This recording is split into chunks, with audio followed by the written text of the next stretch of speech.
And players that threw Mourinho under the bus, and they will do exactly the same to Ollie. Leopards don't change their spots. There's too many bluffers at this club to get United back to the very top.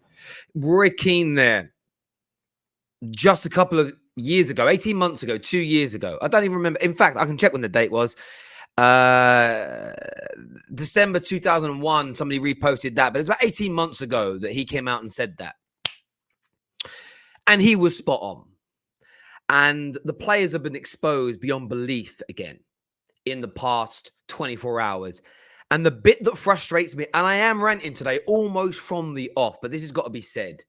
I am sick and tired of these players being defended.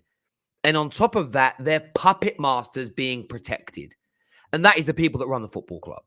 They are the real menace here, and I will explain why. But Roy Keane, absolutely spot on there with what he said. Absolutely spot on with what he said. There's no doubt about it. And the reason I bring this all up, and the reason I want to point this out to you all is this. In the last few hours for me recording this, I don't know when you're watching it, so in the last 24 48 hours, two big stories have come out of the Man United dressing room. The first, the players are fighting. We'll come to the players fighting a little bit later and everybody's overreaction to it.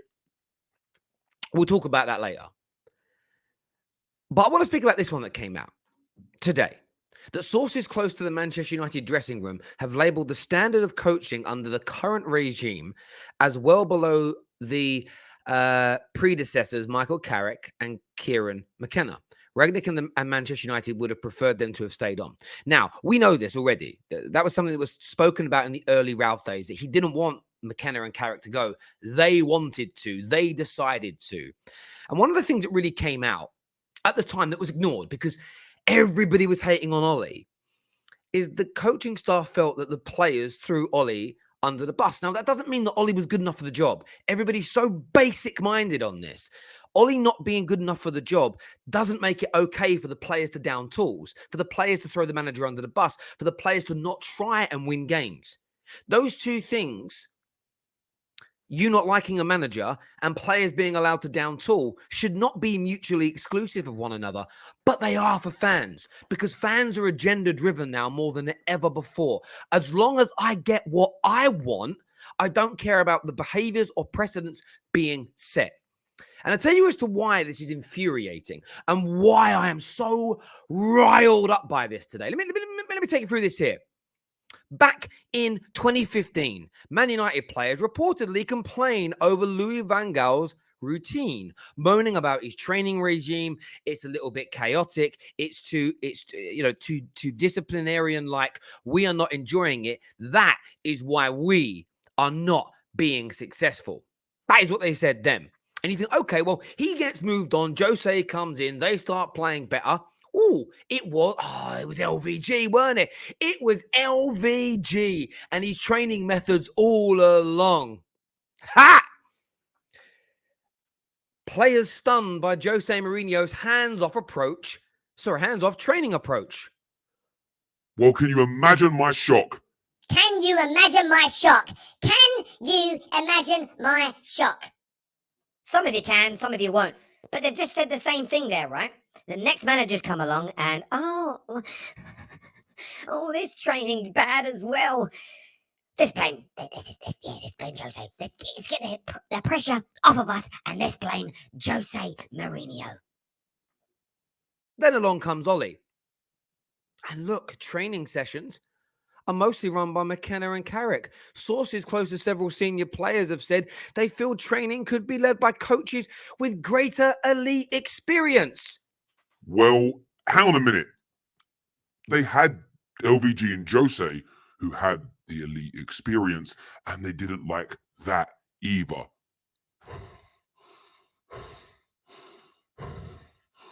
Am I losing my mind? This is all crazy. I'd take a break. I'm sorry. This infuriates the living daylights out of me. 4 managers running, LVG, Jose Mourinho, Ollie, now Ralf as the interim. Each and every single time, pretty much the same story. sold again and again and again and again, told again and again and again and again. Rinse, wash, repeat. Groundhog Day. Every single time. And fans fall for it.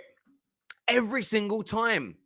If you want LVG out, if you wanted Jose out, if you wanted Ollie out, even now, I'm seeing that the seeds have been planted because of these stories. I'm seeing fans kind of move towards this, like, yeah, you know what, like, maybe, bruv, like, maybe the training just weren't, like, good enough, you know what I'm saying? Like, why would the players want to, like, be coached by these, like, Americans who don't know football, innit? Do you know what I'm saying, bruv?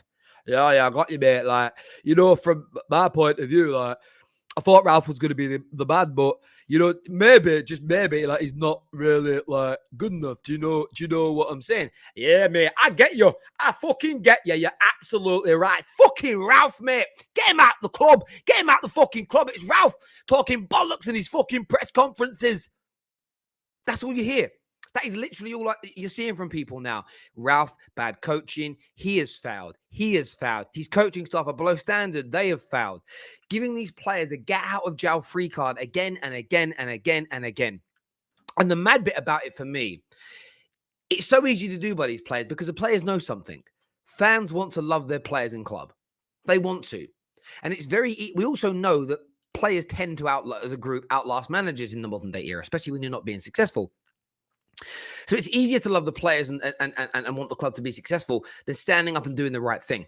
Now, I'm not protecting bad decisions Ralf, Ollie, LVG and Jose make. This is where the basic bitch mentality comes in from certain people. Well, can't compute it. Like, you know what I mean? I just struggle with light bulbs and toast, really. You know what I mean?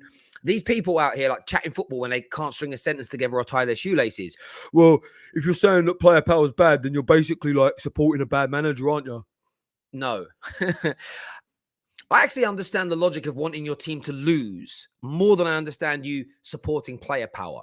The thing with player power is this. Once you let the wolf in the door, they're there. We have allowed this to manifest itself. And that is massively down to the fans, but predominantly down to the owners, because they have let this happen to each and every single manager. They have let the squads down tools and stop working. They have backed the players versus the managers in confrontations and disputes. They have kept players at the clubs that are flirting openly, publicly for years with other football club rivals. They have allowed players to leak information to the media consistently. There has been no foot put down with a firm hand by the owners and the people that run this football club. Every single manager has been hung out to dry. Now, that doesn't mean we shouldn't have got rid of the managers and improved on the quality. The actual overarching, underlying, surrounding foundation point here is this. Until you eradicate the player power, until the board do that by empowering the Myrtles and the Fletchers and the managers to be able to act, discipline, move people along, irrespective of their commercial and marketing prowess and prowess at the club, until those things are given, until that permission lies there, that anonymity, the power, control is there, every manager will foul. Erik ten Hag will foul. But what will happen, and this is where fans are stupid. This is where fans can be dumb. This is where fans can be overtly fickle, is they fall for the same story every time. It's the coaching. It's the coaching staff. It's this, it's that. Of course, there's been elements that have lacked. But again, we are going for this low-hanging fruit. Oh, you know what? We're really struggling. And I get it in the comments. People go, Terry, I'm really getting bored of you always blaming the Glazers. Like, it ain't the Glazers' fault we got beat by Brighton. Because, like, you know, Brighton were like it's just on the players and the management for bad tactics. The Glazers didn't pick the team. The Glazers didn't play, did they, bruv? If you actually read the report, they're saying that the players felt they got beat by Brighton because the coaching standards were really, really poor. But no, it's because they stopped working. Why did they stop working? Because they knew they could throw out an excuse and make us blame the manager. Who has allowed them to make these excuses for the best part of a decade, throwing the managers on the buses, taking the eye off the prize? It's been the owners. The owners are accountable for everything that is going wrong at this football club. By the way, any business that fails, any home that's failing, any school that's failing, the senior key decision makers within that organization, that family educational hierarchy, they are to blame. The buck stops with them. Always, point blank, period. And we saw recently Rio Ferdinand, of course, speak about how we saw Rio Ferdinand talk about how the manager's got to airing dirty linen in public. This is exactly why it needs to be aired in public, because we need the fans to be absolutely aware of what's going on. I just want to remind everybody, by the way, linked in the description below. As always, big up and support. But I want to go back. I want to go back to this opinion from Rio Ferdinand, as you can see. Listen to what he said. Listen to what he said. Push and pull and jostle for positions and outcomes behind the scenes with people. And it makes me feel that, listen, I've said this for a couple of weeks now, that he's saying a lot of stuff to call almost like distance himself from responsibility. And he has to. You hear that there from Rio? Ralph saying these things to distance himself from responsibility. No, these players have done this to every single manager, one after the other. Champions League winning managers, treble winning managers, pioneer managers, managers with red in their blood, as it were, legends of the football club. Ole Gunnar Solskjaer, this is the maddest bit. His daughter left recently. His daughter left the club and people were celebrating. Thank God all the Solskjaers are gone. This is a club legend, an actual bona fide club legend. One of our best goal scorers, one of our most clutch goal scorers, has arguably the most iconic goal in the history of our football club. The fabric and tapestry of Manchester United has Ole Gunnar Solskjaer's name woven permanently into it, with vibranium strength wool. And they're celebrating him leaving because each and every single time the players get to blame the managers. The managers are always the ones that are in the blame. It's never on the players. They are always allowed to get away with this. The owners make it possible and the pundits make it possible by not calling out what's right. Roy Keane has been on it for a bit. And of course he's challenged his players, but we have to now look at the root cause. The player power exists because the fans and more so the owners allow this to happen. And it's about time people stood up and did something about it, because Eric Ten Hag will fail as well. He will fail as well if this isn't eradicated and eradicated quickly. If you're buying into this, and by the way, I didn't even touch on the fighting at the training, but the fighting at the training ground is pretty normal. Just like Google your football club's name and players fighting training. You'll see umpteen stories over the years, failing teams, successful teams. It's a nonsense. The actual thing we should be focusing on is who leaked this. And if you kind of look at it, it's shrouded around the manager and the coaches have struggled. A terrible end to the season. And oh my God, the cherry on top of the icing on top of the cake is the fighting amongst players. It's all because it's being run poorly by the management team. You see here the scapegoat they're trying to create in Ralf Rangnick to relinquish themselves of responsibility. And then as soon as the new season starts under the new manager, they'll all pick up the tools again. They'll feel empowered. They'll look really good. We'll all go, it's Ralph's fault. Told you it was Ollie. Proper coach, man. We've got a proper coach now. Look how fucking good we are. Terry, you said to that fucking structure, culture, fucking found bollocks. Just need fucking proper coaching. Until this coach pisses the players off. Until he pisses the players off and they stop and they down tools on him. And we're back here again in 18 months.